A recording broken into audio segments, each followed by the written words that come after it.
Hello, everybody. My name is Tara Stevenson, and we are here again for another Saints Meetup. I serve as the Dean of Student Engagement and Career Development here at Flagler College.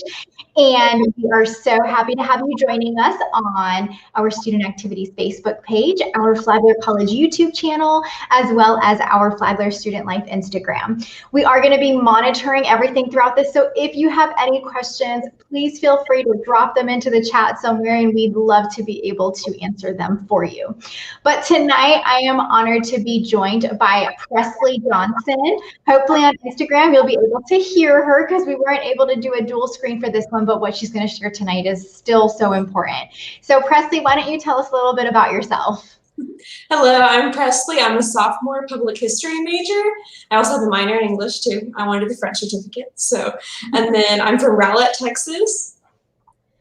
Wow. Okay. So Texas, what brought you to Flagler?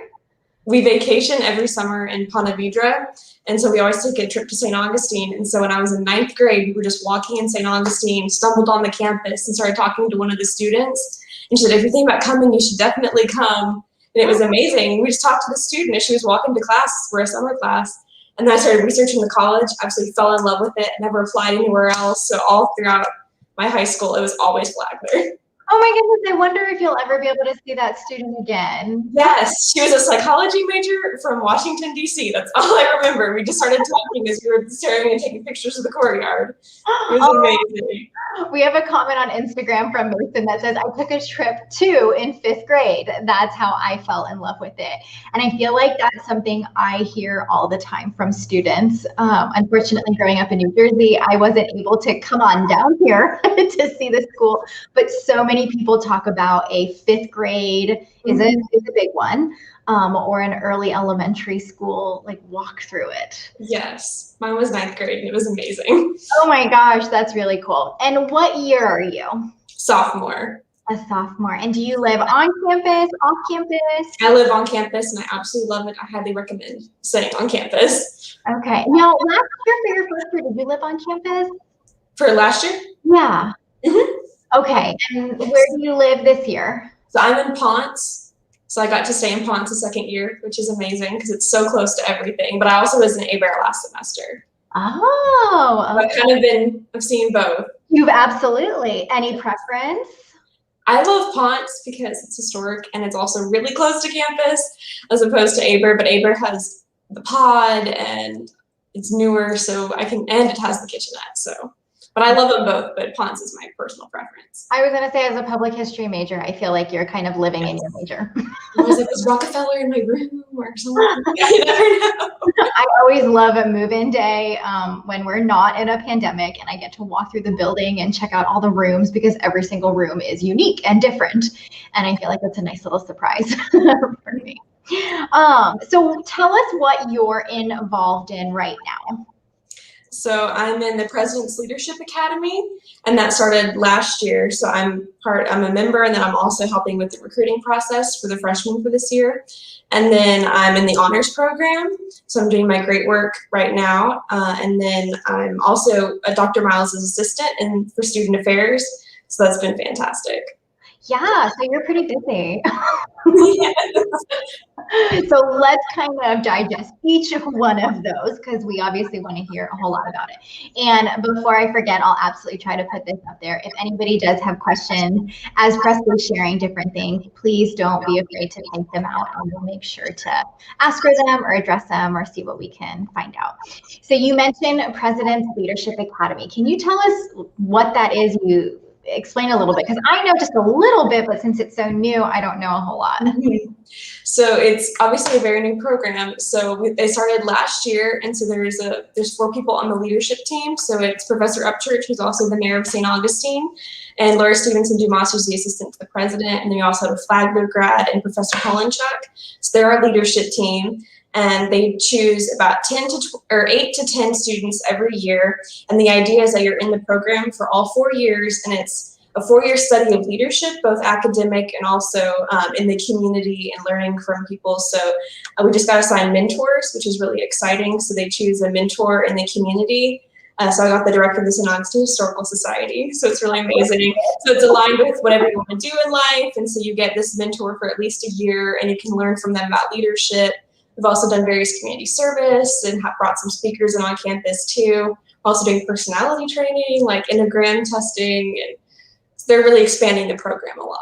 Absolutely. How has the pandemic affected the President's Leadership Academy? Because I know y'all started really strong and then of course this hit. And so I'm always really interested to see how our students are kind of navigating through it. Yes, I think like a lot of clubs and organizations, it was a little bit slow at first as you're trying to figure out exactly when everyone can meet, and this whole Zoom world is kind of crazy. So we started meeting towards the end of last semester, and then we really kicked it off this semester because last year for freshman year, we went to 4 informational meetings, and then we got into the program through an application process. And then just as we were starting to really kick everything off, then COVID started. So we were trying to kind of backtrack to where we were. And I know, like you had talked about how there's a leadership team of Flagler faculty and staff, and then there are members. You said there's a cohort of about 10 of you? Yes, so there's 8 right now. And so how did you get involved, or if somebody was wanting to become a part of it, like is there criteria or what can they do? So Professor Upchurch always talks about how they take non-traditional and traditional leaders. Anyone who's really interested in leadership or wants an opportunity to serve and learn on campus. So it's really for anyone. I started going because I saw an ad on the Class of Facebook page. So I went with some of my friends and checked it out, and I really loved everything that I heard from all the speakers. And so that's how I got involved. Okay, and can anybody apply for it? Or yes, so it's specifically for freshmen because the idea is that you go your whole 4 years or as long as you're here and you work with the leadership team and also the people in your group. So it's really mostly for freshmen, and any freshman can apply. But you create, like, this concept of the cohort, I think is a wonderful way to create a connection in your own little community within a community where you do a lot of things together. Obviously, you're building, you're finding out more about yourself, finding out more about others, and then continuing it each year and building upon it. Exactly, and it's so fun because we're the inaugural class, so it's really fun to kind of see how it's going to grow as a year and well after. Yeah, well, and you get to see what works and what doesn't work, and each year tweak it a little bit and help. Especially in the COVID era. Yes, I feel like that's our thing of the year is we're going to try it, learn from it, tweak it, and see what happens. And I do want to make sure that we plug this. There is an informational meeting about it coming up this week. And so can you share what students could expect from that meeting? Yes, so this is our second of 3 meetings. So we're having each meeting kind of go along with the core value, and so we're bringing in a speaker, and so this it'll be transformative learning, and so we're having Dr. Craig Wolfel, the interim dean of academic life, and that'll be really exciting. I'm gonna make sure I got the title right. Yeah, you did. Okay, good. And so then after he talks, we're also going to go into the recruiting process and the application process as well, and hear from some of the members about what to expect. And are there any GPA requirements or other requirements? Okay. I was gonna say, I feel like that's something that we should address. It's not like an honors society or any like Phi Alpha Theta or anything like that. I do, we always value achievement in class and honor societies, but sometimes there are those that do well when they get to practice and do things, and it may just be that they don't excel in class, but they excel in another area. So hearing that this is an opportunity to put into practice leadership and development and try things out and connect with people, that would be great. Okay, and is it going to be in person, Zoom? Over Zoom, yes. Okay. And students can find information about it, obviously, in Saints Connect. That's where we put everything to get involved. Whew. Don't forget, if anybody's got questions, whether it's about PLA or anything else, toss it in there. But we're going to roll into your second big thing that you're involved in, and that's the honors program. So what does it mean? That one does have a GPA requirement. That one does, yes. But that's okay because you're balancing it with all different things. So talk to us about what it means to be within the honors program. Well, I absolutely love it. I started, I was actually, a faculty member nominated me to go into the program, so I didn't go into it until last spring, and I've absolutely loved it. So I had a learning community, which was my spring semester of last year, and it was amazing. And it was two different professors that they combined two different classes, and so it was basically like 3 hours of a long class, but it was awesome. And so the whole theme was African history and politics and international. So it was, at first I was like, oh, this is going to be a really interesting class, but I absolutely loved it. So that was kind of my intro into the honors program. And then this last semester and this semester, I've been working on my great work, which is what sophomores do. So you study a great work of literature, something related to your field, and then you do a big presentation about it. Not that big, just like 15 minutes. So you work on your paper. Something you said that I think is one of the favorite things that I love is you said, yeah, I wasn't too sure about this class topic or what it was going to be, and then I ended up loving it. And I myself, that was my very first semester in my undergrad. I took these classes that I had no idea honestly what the word was, and it ended up becoming my minor. And so I was tossed into a learning community with multiculturalism and a cultural anthropology class. And I remember people asking me, what is anthropology that you're taking? And I was like, I don't know, but it's on my schedule, so we'll check it out. And it turned out to be my minor. So I think that that's great that you tried something out just to see. Yes, I think it's always good to try something that's not in your major, something that just, even if it doesn't sound necessarily interesting, I feel like you're going to learn so much from it. And by the end of that class, I memorized all the different countries in Africa, and I actually talked to a student here who's from South Africa, and she's become one of my friends. And so when I started talking to her, I was like, oh, I know all about this because of the class I took. We've got another question that came in on Instagram that I love your take on, and it's asking about, as a transfer student, they were invited to participate in the honors program. Do you think it's overwhelming for someone who is new to Flagler? I think it could be overwhelming initially, but I think it's important to remember it's kind of like you get the big packet, like you're going to do all of these things, and I remember everyone's eyes just like, oh my goodness, we're going to do all of this. But I think it's important to remember that it's a building process.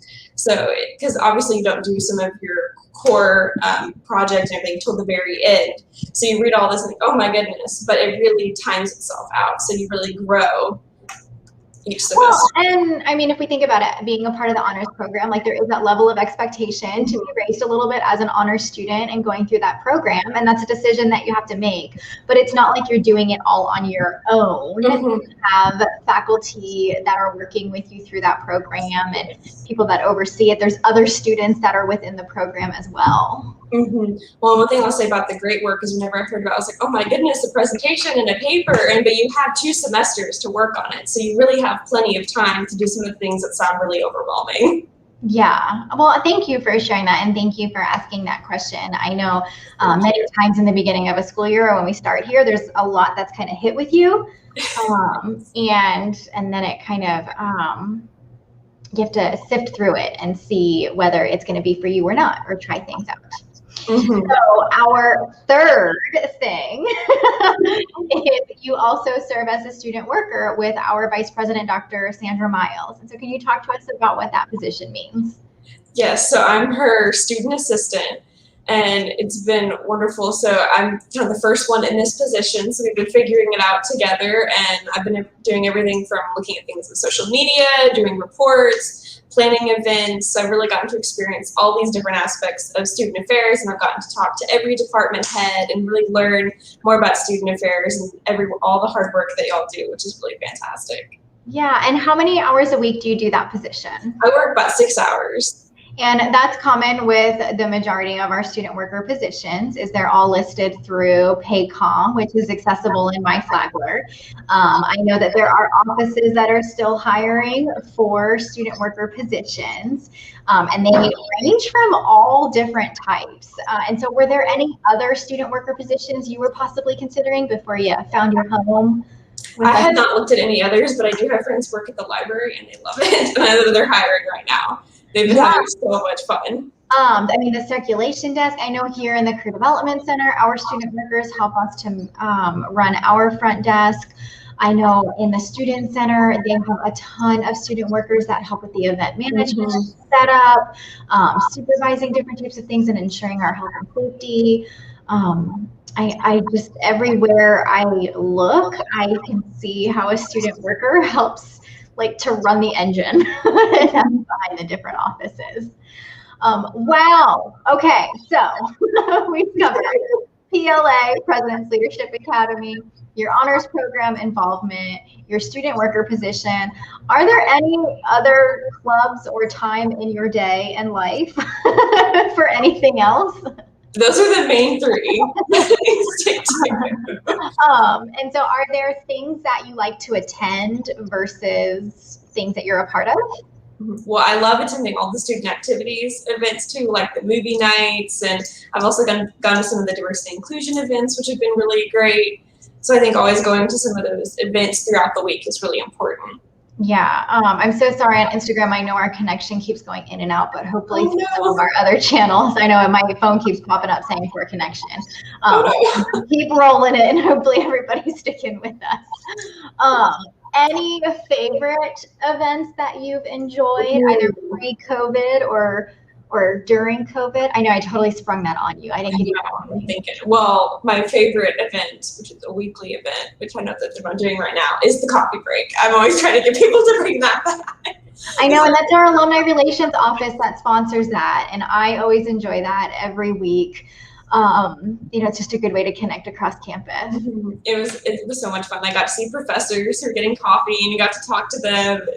It was great. I loved it. The coffee was amazing, and so the donuts. But I think what else I always loved Harry Potter Week is super fun. What else? I love all of them. I'm trying to think. I did speed friending last year. That was really fun. Those are two that stick out. And they offered it a few weeks ago. I think CAB sponsored it, and so they tried it during the COVID era and said that it was really good. It was a smaller group, obviously, but still really beneficial and intentional with that.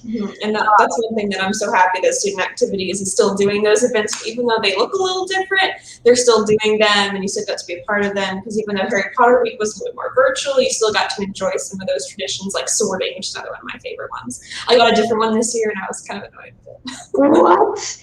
I feel like those students, actually really faculty and staff, let's be completely honest, when you are sorted, that's like your home, that's like your place, that's like your identity here at Flagler. It was the same thing every time, and I was just shocked. I don't know it as well as some of my friends do, but I was shocked. Yeah, I mean, it's kind of like, ooh, do I take it again or do I not take it? Yeah, I wasn't going to take it. I was like, I get the same answer every time. So what would you say to a student about getting involved? You're obviously involved in a variety of things as an attendee and as an active participant, but what would you share with somebody? I would definitely say start talking to students and start talking to your friends and seeing what they're interested in and what they do. But I also think something that's honestly kind of underrated is talking to professors and administrators, that if there's something that you're really interested in, going and talking to them, and then they can point you in the right direction. Kind of that's how a lot of people got started in the President's Leadership Academy. That's also how I got started at Student Affairs, is I kept seeing Dr. Miles at all these different events. So I stopped by her office one day, and then now I get to work for her. So it's just been amazing. So I think you really just have to put yourself out there and go and talk to people like administrators and professors. And I think there's value in chatting a little bit about what it means to be a leader, but also be a member. And so could you explain kind of your views on what it means to be a member of an organization or a participant versus a leader within that organization? Well, I think both are really, really important. And we've been talking a lot about this in PLN, that sometimes leaders actually really are some of the members, and you wouldn't think about it. Like just by talking in class or by putting yourself out there, you can be a leader. And even as you're just a member in something, you can really help. I think you froze for a second. You can have discussions and start doing things. But I think it's really important to be a participant and to try and have experience leading and seeing how you can grow through that. Was there anything that you tried last year or maybe this year and you thought, nope, that's not really where I'm meant to be? I know that on the club night, I think I just picked something from like every single club, and then I started looking, I was like, wait a minute, I don't think I can do every single one of them. But it was important to try it. I went to a few different meetings, and I went to archaeology meetings by freshman year, and the timings didn't work out for the spring semester, but it was just fun to see what other clubs were doing and what they were involved in. 100%. And that's the beauty of it, is you can attend and simply be a member, or when you're ready to take on a leadership role, then you can take on different leadership roles. The discussion we had last week with one of our students from the Tallahassee campus was how he kind of moved through different positions within his organization and was able to build upon things. And I think he really enjoyed like that basic member and then taking on progressively more responsibility with his positions. Well, wonderful. Well, I'm not necessarily seeing any other questions or things like that coming through, but is there anything else that you would like to add or share for anybody looking? I would just tell all students, try to get involved with at least something, because it really makes a difference. Because once you're involved in something, I feel like it opens so many different doors, and you really get to meet a lot of new people and have a really different experience at Flagler than someone who just comes to class and then leaves and goes back home. So I think when you really put yourself in a club or an organization or a work study, you really get to see a different dimension and have a new appreciation for the campus community. And what you've shown light on is that the interactions and being engaged on campus can look very different. You know, we've spoken to a couple different club presidents. We've spoken to some that are in leadership roles or changing them. Like currently you're not serving in a president's role within a club or organization, but like you're still super involved and working on that leadership and checking different things out. And that's what it's all about. And who knows where you're going to be your junior or senior year. Well, awesome. Well, we do always have to add a co-curricular word before I do that. Any events that you're looking forward to for the rest of the semester? Oh, well, I'm looking forward to Flagler Fest too. I didn't get to experience it last year because of all the COVID craziness. I was so excited about that outfit picked out and everything. So I have to wear the outfit. So I know Flagler Fest and a lot of different activities that are coming up. So definitely check Saints Connect. Oh, and St. Patty's Day, Saints After Dark. I have that. Yes. I'm really excited about that. Yeah, we do. And so I did put that banner up to let all of our viewers know that all of the events are listed in Saints Connect. So if you're looking for more information on PLA, you can check out Saints Connect or any other events coming up. I am having a very hard time with believing that next week is March. However, next week is March, and I know that that kicks off a lot of our major weeks, is what we call it sometimes. And so next week is business week. There's going to be a couple different events that are open across the way that you'll see those in Saints Connect. The following week should be Calm Week. That'll be exciting too. And then we'll have a few days for spring break, and then after that is Design Week. It's something that I always do associate with the month of March. And then lots of our different events. We do have a Saints After Dark coming up. Flagler Fest is going to be in April, but all those fun things, definitely check them out in Saints Connect. So our co-curricular credit keyword, Presley, I am 100% putting you on the spot right now. Yeah. It can be any word. And so pick a word for our viewers that they would email in for co-curricular credit. Okay. What about involvement? Involvement. So if you are seeking co-curricular credit for joining us tonight, please email the word involvement to studentactivities@flagler.edu. And I will be sure to put in for co-curricular credit. And if you're viewing this at another later time and you want to email us that word, just mention involvement and that it was from this week if you're watching us another time, and we'll make sure to add it. But Presley, thank you so much for joining us. I know. Yes, thank you so much for having me. Yeah, I get to see you on a regular basis, but I am honored that you chose to kind of join us tonight and share with everybody else all that you're doing that they may not see because it's behind the scenes. But I do love to end all of these sessions with please, please, please continue being healthy and safe out there. We have to, I always think of Dr. Miles. She says this, we have to remain vigilant during this. And I do like that saying. And so maintaining physical distance, wearing your mask up. I still have these amazing stickers to pass out to say thank you to our campus community for masking up. We really do appreciate that you are being a part of the community and helping to keep Flagler operating and for us to have these engagement and involvement opportunities. So enjoy the rest of your week. We hope you all continue enjoying this beautiful weather. It's been amazing. Oh, yes. And we will see you all later. Thank you so much. Yes, thank you so much.